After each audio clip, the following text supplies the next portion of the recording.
Charlie Munger, Berkshire Hathaway के vice chair Charlie Munger है ये।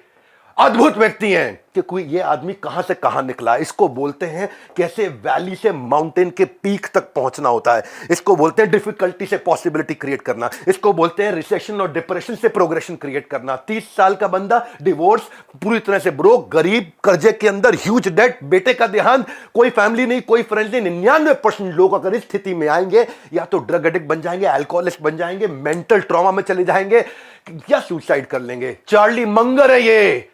अद्भुत व्यक्ति हैं। क्योंकि इस बार इस साइकोलॉजी को समझना पड़ेगा भाई साहब। ये साइकोलॉजी को समझोगे ना तो अंदर से मजबूत हो जाओगे। चार्ली मंगर बोले, मैं कंप्लीटली डिवास्टेटेड, शैटर्ड था, लेकिन गिव अप नहीं करना चाहता था। 3 साल के बाद फिर से विवाह किया, एक नए रिलेशनशिप में आया, अपनी लॉ फर्म खोली, रियल एस्टेट पे, वो भी बंद हो गई। फिर ट्रॉमा।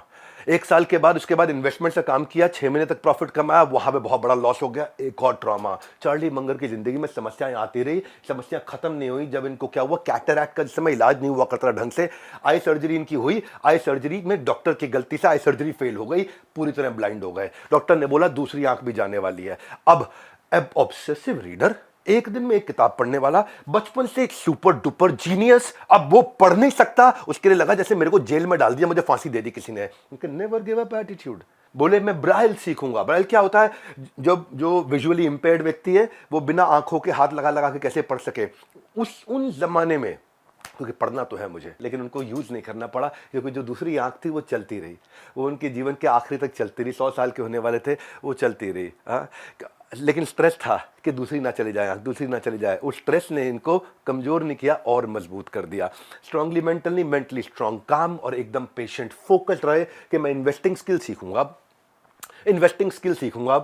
और उसके बाद इन्होंने इन्वेस्टमेंट करना शुरू किया। इनकी वॉरेन बफे से मुलाकात हो गई। वॉरेन बफे ने इनको अपना इन्वेस्टमेंट एडवाइजर बना लिया। 1978 में वॉरेन बफे को इतना भरोसा हो गया इन पे, इतने ट्रॉमा से निकले फिर भी इतने पेशेंट, इतने स्ट्रेस से निकले फिर भी इतने काम, इतने बड़े लर्निंग मशीन। उन्होंने कहा आप मेरी कंपनी, मैं चेयरमैन, आप वाइस चेयरमैन। कमाल हुआ। वहां से शुरुआत हुई 1978 से। इन्वेस्टिंग स्किल की एक्सपर्टीज से इतना वेल्थ क्रिएट करके दिया। इनके ऊपर कई किताबें आज लिखी जा चुकी हैं। ट्रांसफॉर्म कर दिया एक बड़े कॉन्ग्लोमरेट में बर्कशायर हैथवे को, वॉरेन बफे की कंपनी को। एक के बाद एक कंपनी खरीदनी शुरू करी प्रॉफिट से।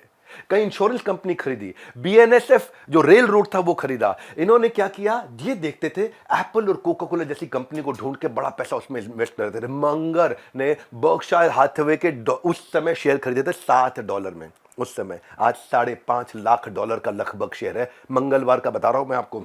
इतना बड़े वेल्दी हो चुके थे। $2 बिलियन की तो उनकी अपनी पर्सनल नेटवर्थ हो गई थी। खैर बाद में इनकी पर्सनल नेटवर्थ इसलिए कम होती रही क्योंकि ये दान देने में, दान चंदे में बहुत विश्वास रखते थे।